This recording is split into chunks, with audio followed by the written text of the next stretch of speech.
Akin pong binabati ang bawat isa na naka-join sa ating FB Live and Zoom meeting. Magandang gabi po sa ating lahat. So tayo po ay nagkaroon na naman ng pagkakataon upang tayo po ay mag-aral ng patungkol sa kalusugan. Bagamat tayo po ay nakaranas ng masamang panahon, nawa po ang bawat isa po sa atin ay nagkaroon ng magandang connection para maging bahagi ng ating pag-aaral. So bago po tayo magpasimula, tayo po ay manikluhod or yumuko sa mga makakayuko po. So tayo po ay manalangin. So let's pray. Father in heaven, maraming salamat po sa pagkakataon na ito na ibinahagi niyo po sa amin upang kami po ay makapag-aral muli ng patungkol sa kalusugan. At Panginoon, hinihiling po namin ang gabay, nawa ang aming puso't isip ay ihanda niyo po sa aming pag-aaralan at ang mangunguna po sa aming pag-aaral ay inyo rin pong gabayan. Patawarin po kami sa aming mga pagkukulang at pagkakasala. Ito lang po ang aming samot, hiling at dalangin sa pangalan ng iyong anak na si Jesus. Amen.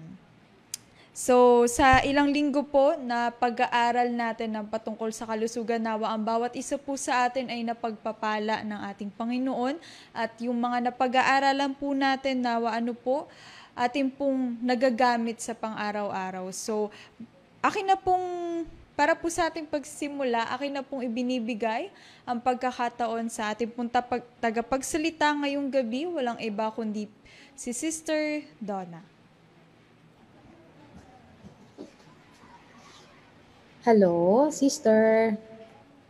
Hello po. Oo, narinig ako, no? Clear na? Yes po, naririnig po. Okay, good evening, brethren. Maulan, no? Pero very exciting yung pwede nating mapakinggan ngayon, no? Kasi ito ay about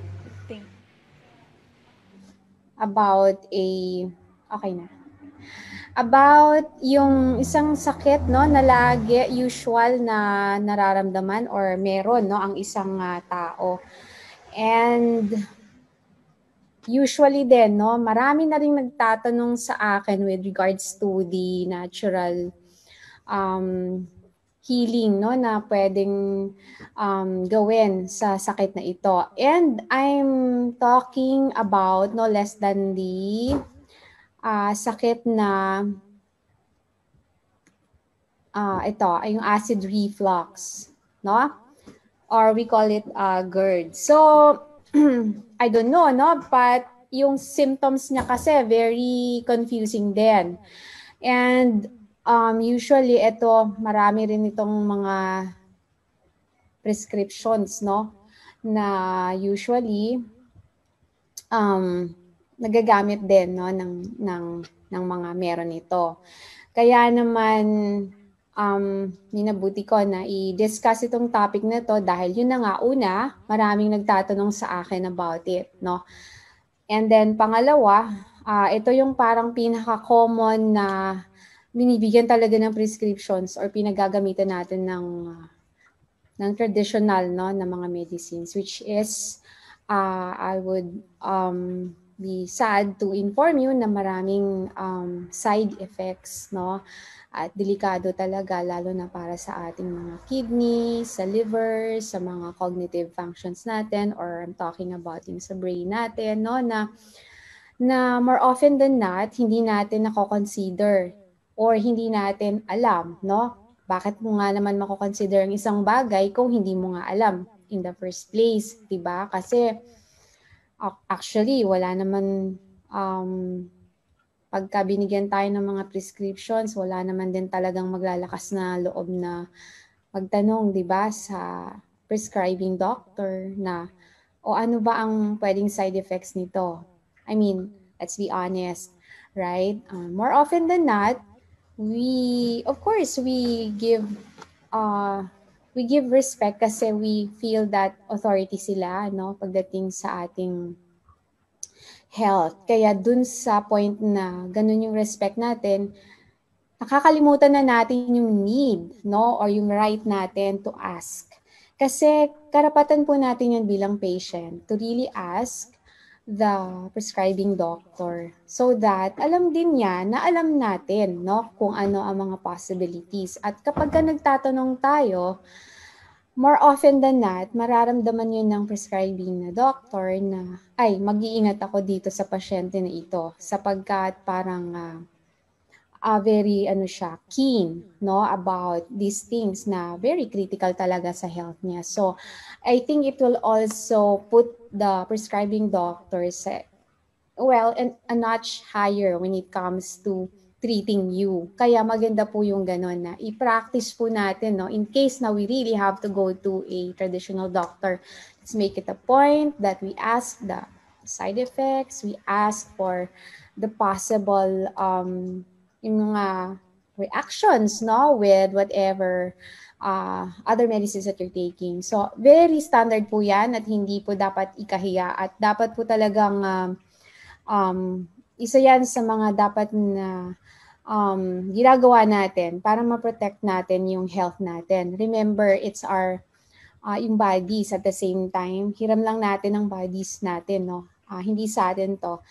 And it is the temple of God. So, talagang let's be sure na makikita din naman ng mga angels as our witnesses na talagang noong nagpunta ka sa isang doktor, pinaglalaban mo ang karapatan mo sa pangangalaga ng katawan na binigay at pinahiram lang sa atin ng Panginoon. So let's always bear that in our minds, brethren. All right, so let's start with ganito yun, no?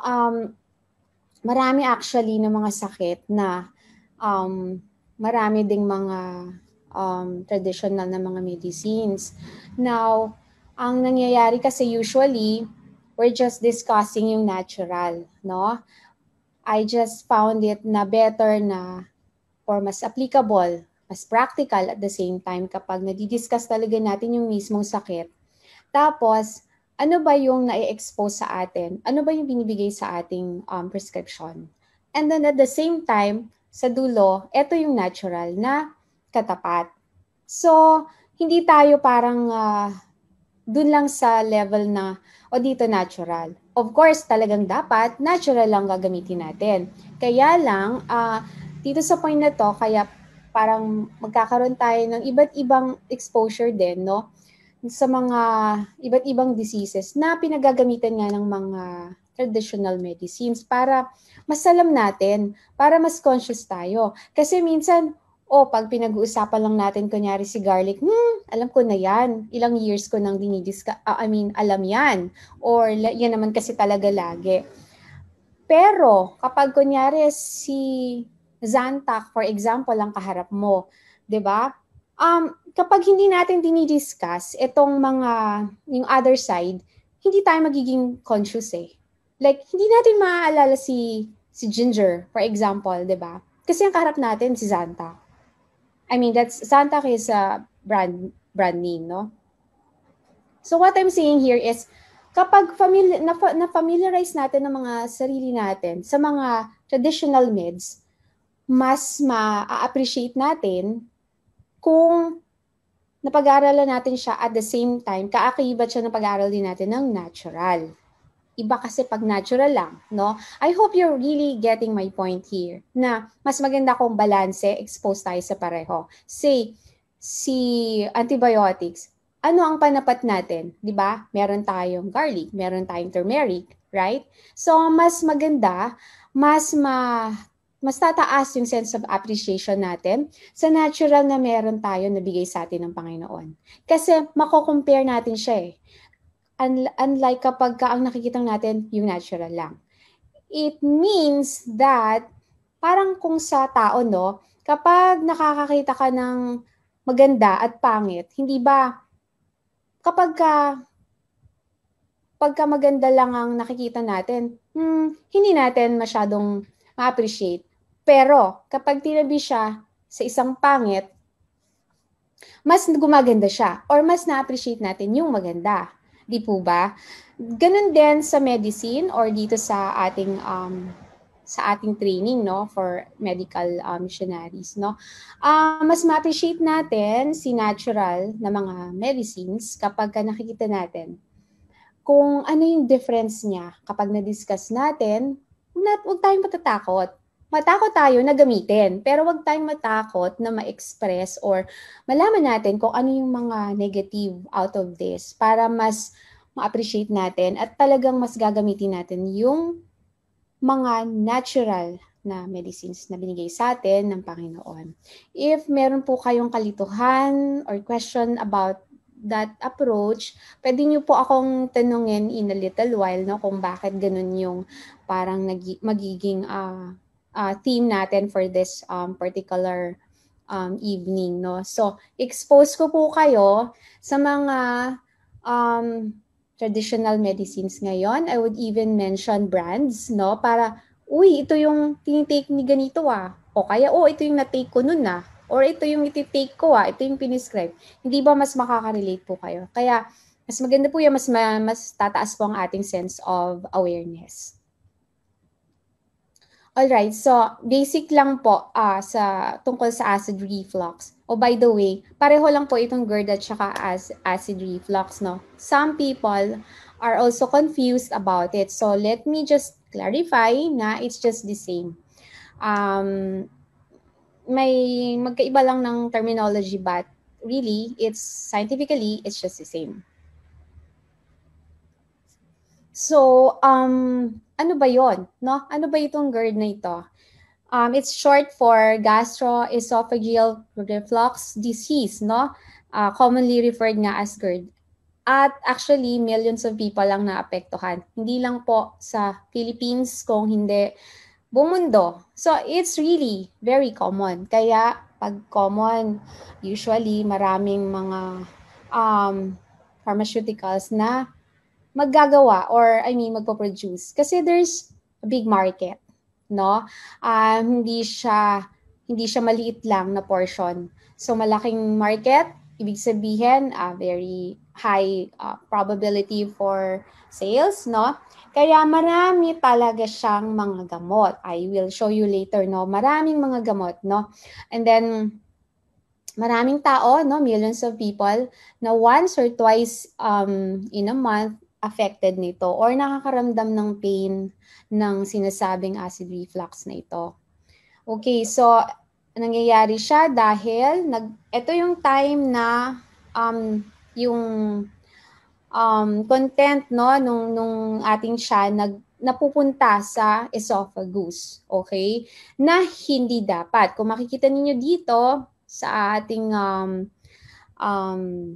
ating visual aid, ideally yung left, no, the one in your left is the ideal. Hindi dapat naka-contain, no, yung stomach acid. Nakasara, no? Tingnan nyo yung sphincter, sarado siya. Sarado siya kasi after that is the esophagus. So, if you look at your right, ayan po yung picture naman ng merong GERD, no? May reflux, may acid reflux na disease. So,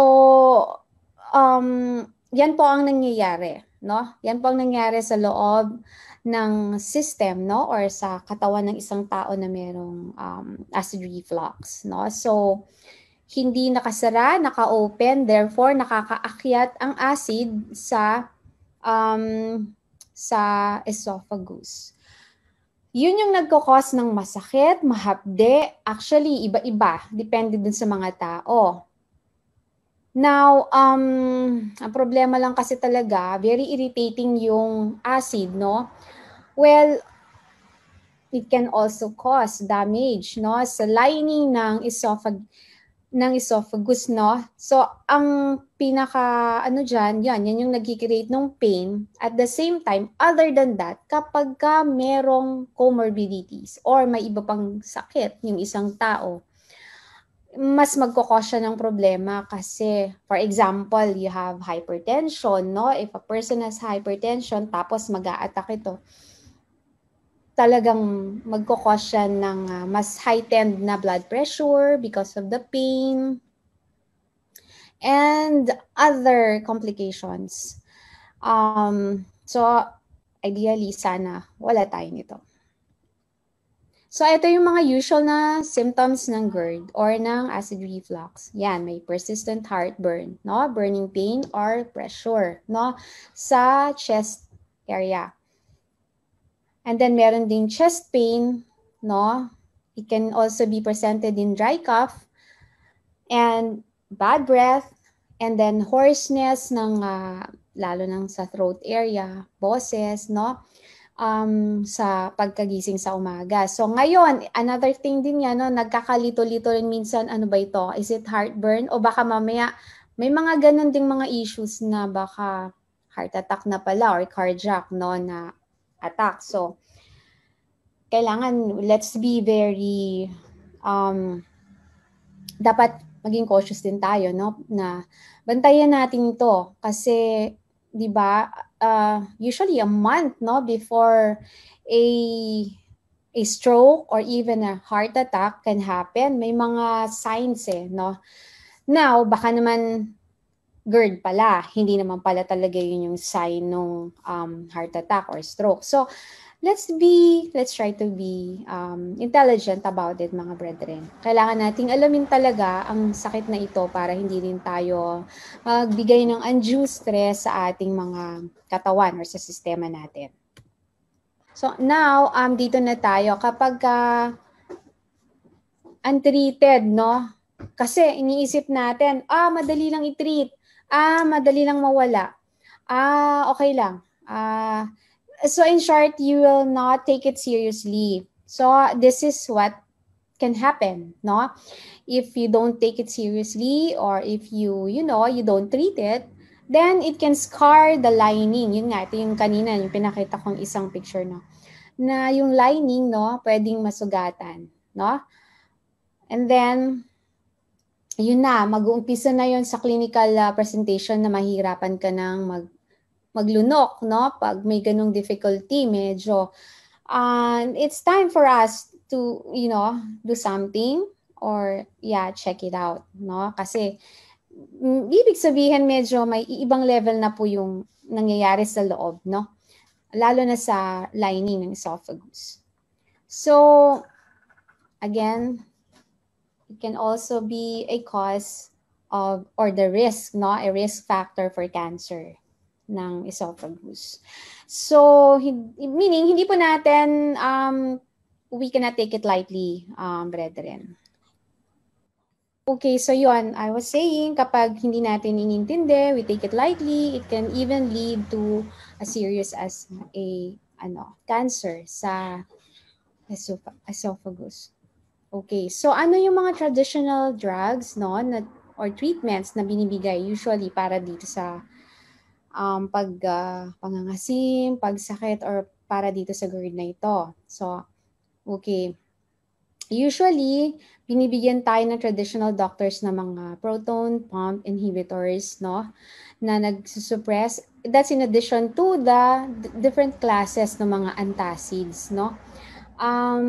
Ito yung mga nagsusuppress sa production ng stomach acid, no. So, all these, meron po itong mga serious na risks. Noong bata ako, nung naririnig ko, no, kapag minsan nalilito, baka ulcer, basta't sumasakitan siya, no, may mga ganong iniisip na, baka ulcer siya, or baka ganito, or yung pag-aasim, ganito. Pero, ang madalas, no, usually na nangyayari is, pupunta sa drugstore, and then, bibili ng mga antacid, yun yung common, no? Kasi lalo na karamihan dito sa mga antacids na to are really, kumbaga OTC, no? Or over-the-counter na mga items. So, all the more na mas delikado kasi ang iniisip natin, it's over-the-counter, so hindi siguro serious ang possible na maging side effects. So, let's not think of it that way, brethren. Hindi po totoo yan. Kasi ito nga po, pinag-aaralan natin ngayon para makita natin na kahit parang napaka-simple na antacid, hindi pala mabuti talaga sa katawan at may mga serious na consequences. So here, ito yung mga antacids, no? Maraming klase, no? So, I really mentioned here some of the brands mismo para alam natin na ito yung pinag-uusapan natin, no? So, kung meron mang ahente, no, or I don't know kung sino man na pwedeng nanonood nun, nagpe-prescribe nito or nagtitake nito, let's be very cautious, no, about this. So, hindi ako nag-expose nitong mga to para manira, no? Let it be known na hindi po paninira. Kung hindi, more of dun po tayo sa pag-aayos, no? Naayos natin ang mindset natin to be aware, no, with all these specific brands, no? Hindi para siraan po sila. Kung hindi, para po iayos natin ang mindset natin at makaiwas po tayo dito sa mga ganitong kala natin simple lang, no? At walang possible na risk. So, you have here, yan, yung mga brands, no? You have aluminum and magnesium hydroxide. May iba't ibang brands dito, no? At lalo na yung sodium bicarbonate, that's a generic name. I'm not familiar anymore, no? Kung ano yung mga possible din. But that is really widely used, no? But maraming brands po ito. Hindi ko na lang na-specify. So, but again, pag nakita na natin itong mga generic name na to, let's be aware, let's be conscious, and let's be cautious as well na hindi ito okay. Ito yung mga sinasabi ni Sister Donna na isa sa mga antacids.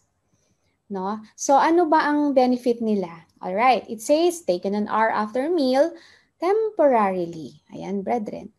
Temporarily, it neutralizes yung stomach acid, no? Ibig sabihin, yung pananakit pwedeng mawala, but temporarily. Okay, not in the long run. I mean, not in the long term. And then, mayroong relief sa heartburn or sa pain, no, from stomach acid. So, ang problem is that may mga major na possible na effect ito.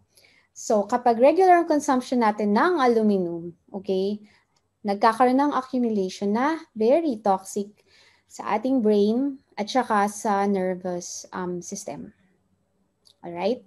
At hindi pa kasama dito yung mga naaral na, no, na go through na ng mga trials, no, clinical trials na drug interactions. Meaning, this, in the case of yung tao na may GERD lang, okay, ito yung possible na makukuha. Brain issues like mga cognitive impairment, dementia for one, or even Alzheimer's disease.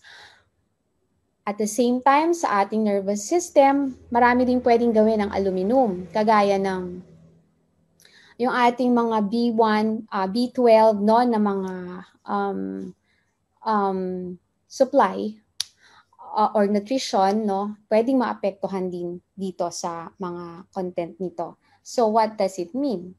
Ang nervous system, yan po yung nagpapatakbo ng nerves. So, what does it, parang mga kuryente yan sa katawan natin, no? So, that's in the case of a person na may GERD lang siya. Now, ang sinasabi ditong danger kapag sa drug interaction is that this is for others na may comorbidities, meaning kapag may diabetes, may hypertension, no? May iba pang mga sakit, no? All the more that it becomes so evil because may mga drug interactions. I have a list of those. Hindi ko na sinama muna dito kasi ang ina-assume lang natin dito ay GERD lang po ang problema natin or yung isang tao, no? Or yun nga, acid reflux lang meron ang pasyente or magiging o tao na i-check up ninyo, no? Okay, other than the antacids that I've mentioned, no, yung mga aluminum na yan, meron ding sinasabi mga H2 blockers, no? Ito na po yung mga brands din, no? And the others are not included, the other brands na we have here locally. Kasi marami na rin tayo ngayon mga local pharmaceuticals. Pero hindi ko pa nasama lahat. There's Zantac, Axid, Pepcid, Tagamet. I don't know if you're familiar with this. I hope hindi po kayo gumagamit nito. No, these are the H2 blockers. This is another class of antacids. Okay? Yung kanina, and then ito naman, another. Kumbaga may groupings, no? May groupings. Kasi aayos, pagtitreat no ng traditional meds sa acid reflux by groupings. Okay, pag dito, like yung kaninang first group, hindi pa masyadong malala yun. Okay? Ngayon, you go to the H2 blockers kapag kami hindi na kaya at si H2 mga H2 blockers naman ang gagawa, no? Ang magagamot. So these are the brands. So ano yung benefit ng mga acid blocking medications na ito?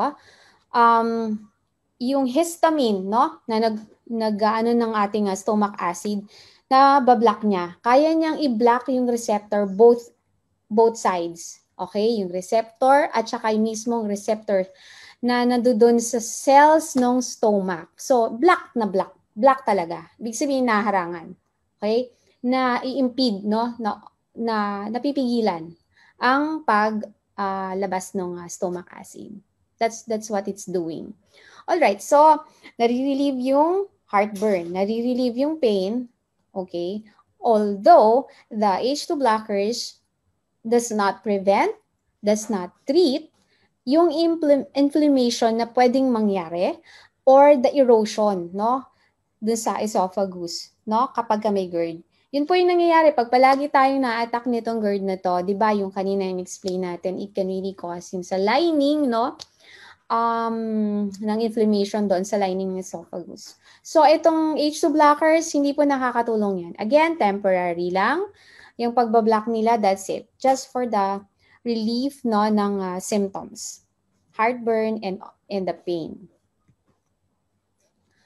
The problem is that temporary na ngayon nagagawa nitong mga brands na ito or ng mga gamot na ito, it can also cause pa yung mga side effects.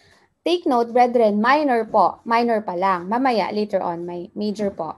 Insomnia, headache, nausea, vomiting, fatigue, muscle pain, diarrhea, constipation. So, ito parang mga common din, no? Pag pinaghalo mo naman sa ibang mga sakit, these are very normal na mga symptoms din. Kaya, sometimes, hindi mo masasabi na, ay, may ganito ako kasi pala, I'm experiencing this. Kasi you can also experience all these side effects with the other things that you've been doing or with the other diseases that you have. Diba? So, ito yung minor side effects. Now, let's go to the major. Ito naman yung hallucinations. These are talagang medyo, hindi po biro ito, no? Yung hallucinations. Yan po yung parang nagdodoble paningin or sa ano po ito, cognitive din. Nakakahilo and then at the same time nag-hallucinate ka na parang may nakikita na ganyan or you're being stressed kasi may mga seemingly sa paligid mo may kakaiba. So nag-hallucinate ka, nag-imagine ka or may mga imaginary kang nakita. So 'di ba sobrang strange ito at saka nakakatakot din. So yung impotence, for the ones who are trying to have babies, di ba, or trying to get pregnant, this is not good, no? And then decrease white blood cell counts. Sa mga infections, sa mga inflammations, delikado po kapag mababa masyado ang ating white blood cell count. Regular heartbeat, this is so dangerous lalo na dun sa mga may sakit sa puso.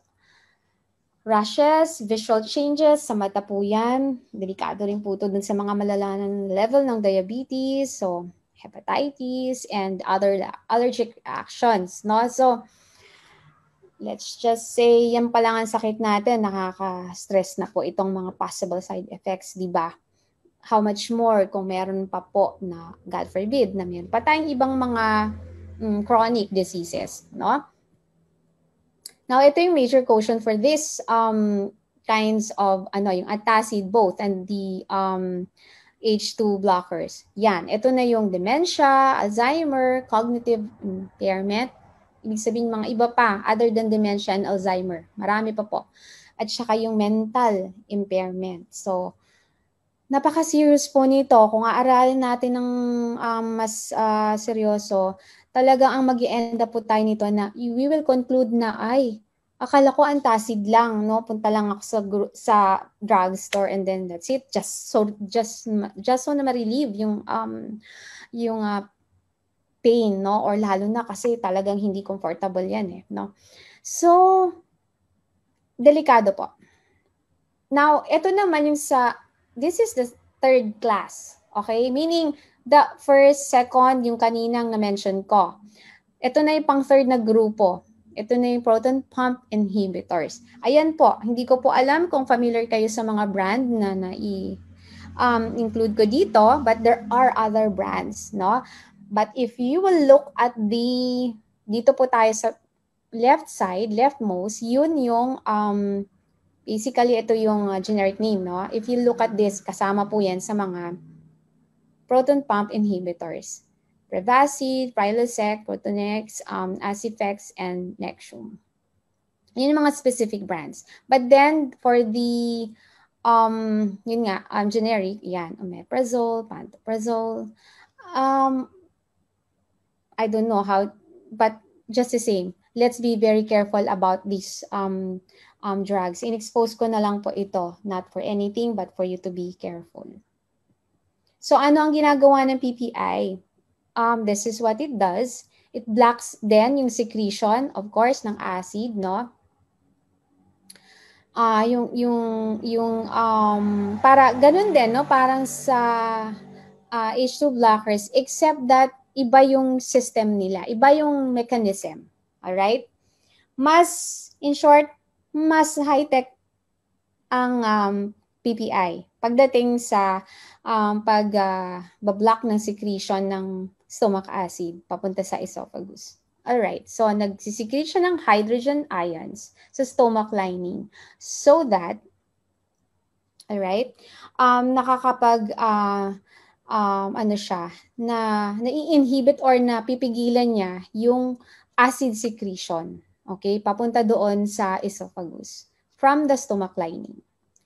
So, what's happening here is that ganun pa rin. Same pa rin naman yung mechanism, but magkaiba lang yung way nila. Kasi nga, mas iba yung level nito. So, yon, they suppress stomach acid more completely at saka at a longer time. So, dito makikita, mahalata mo talaga na mas mataas yung level ng PPI compared to the H2 blockers and the other antacids, no? Kagaya ng mga sodium bicarbonate, no? Kasi nga, iba yung system niya. Then, ang sabi pa dito, it can also alleviate yung heartburn and protect. Kasi yung, di ba, yung previously, the two classes na na-mention natin kanina, hindi niya kaya. Ito, kaya niyang gawin. Yung mag-protect sa possible damage na nagagawa ng stomach acid papunta doon sa lining ng esophagus. Kaya niyang i-prevent yon, no? So, na-alleviate niya at a longer time, ibig sabihin napapaganda niya or napapawala niya yung, nare-relieve niya yung pain out of the heartburn, out of the stomach acid na umaakyat, nare-relieve niya yun at a longer time. At the same time daw, napoprotect pa niya yung, hindi ko po pinopromote to, sinasabi ko po, in-explain ko po ito para makita nyo yung pinagkaiba ng mga classes ng mga drugs for this Now, ang major nating issue dito for the PPI is that by laboratory test, it can really 90% ang nakita ko po sa brethren, yung sa pneumonia, no? Magli-lead talaga.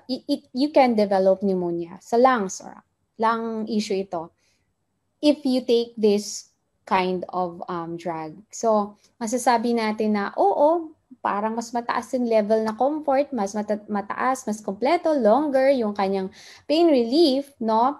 Napoprotect pa niya yung lining na hindi ma-damage, yet mataas din, it is actually correlated at saka, yung kanilang, at mas mataas ang sinasabing protection, but then at the same time, mas mataas din yung mga risk. Pneumonia, fracture risk, lalo na for the elderlies, okay? So kung po pwede, hindi natin gagamitin to or ipapagamit sa mga elderlies na lalapit sa atin for this issue. And then yung nutrient depletion or pwedeng magkaroon ng imbalance. Meaning, maraming hindi ma-absorb, no? Lalo na ang calcium, B12, folic acid, vitamin C. Specifically, itong apat na to. Hindi po ito na-absorb when you take this, especially at a regular basis, itong mga PPI na ito.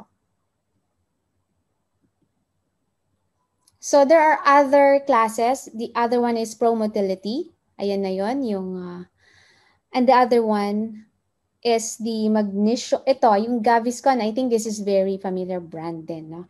So these are the other classes. Okay? Ito yung mataas din. Mataas yung protection. Kaya lang ito naman ang tatamaan na naman na dito ay ang mga liver natin at kidneys. Alright? So, I don't want to dwell on this, no? But if you want, you can ask me later on kung paano siyang nag-a-attack ng liver at saka ng kidneys natin if you're taking it, no? Especially on a regular basis. So, yan yung mga major caution for this. Alright, so dito na tayo sa mas exciting at saka mas tama na gagawin natin or approach. Ito na po yung positive. Ito na po yung gift sa atin ng Panginoon na hindi natin kailangan ng mga side effects na yon. But at least now we can say, ay, may side effects nga talaga. Hindi yung sinabi lang niya or sinabi nito or sinabi ng kung sino, right? But alam talaga natin kasi napakita na po natin kanina, no, na-discuss na natin, all those are coming from trials, clinical trials and tests, no? Sa mga patients, no, na nag-take nun. Hindi po katang-isip, hindi kwentong barbero. So, now we can appreciate better, ay, ang dami palang negative na possible na risk, no, sa ating kidney, liver, lungs, and the whole system, lalo yung cognitive function natin, talagang pwedeng tatamaan po yan, no?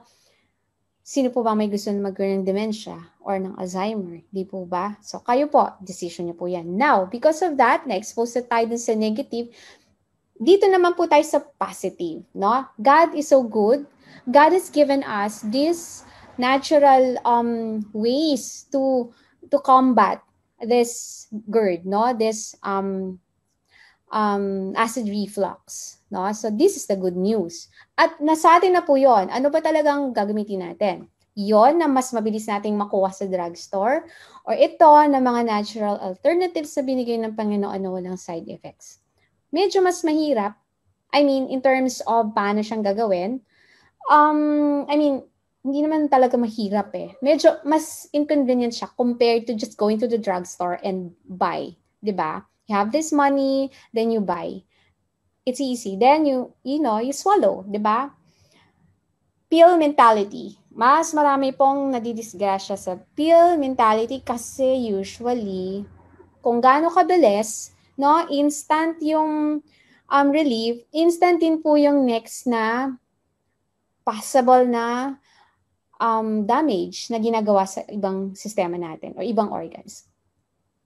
Okay, let's go. So, here, you have here, ito po yung mga very basic at the same time, ito po yung mga, sabihin na natin mga gold standard pagdating sa GERD or acid reflux. Okay? Of course, primary is yung diet and lifestyle. Alright? Napakahaba po nito, pero iklipan po natin. Diet and lifestyle, of course, ang ating 8 laws of health, di naman talaga mahuhuli yan, no?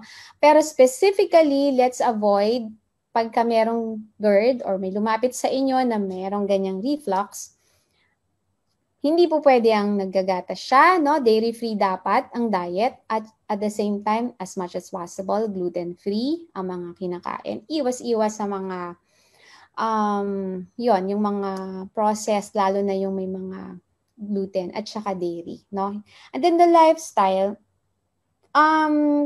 let's just go yung ating laging pinag-uusapan, no, na dapat na lifestyle ng isang matuwid na anak ng Diyos, okay, or child of God.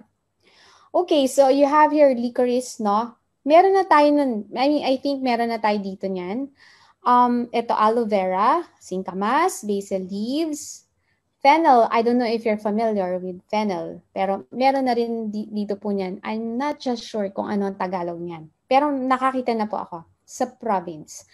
Cumin seeds, eto po yung nasa picture. May certain smell po yan, no? I think, kasi vegetarian po tayo, so dapat familiar tayo with this. So, usually, ano siya yung as a flavor, enhancer din. So, ginger, banana, and the coconut milk. No?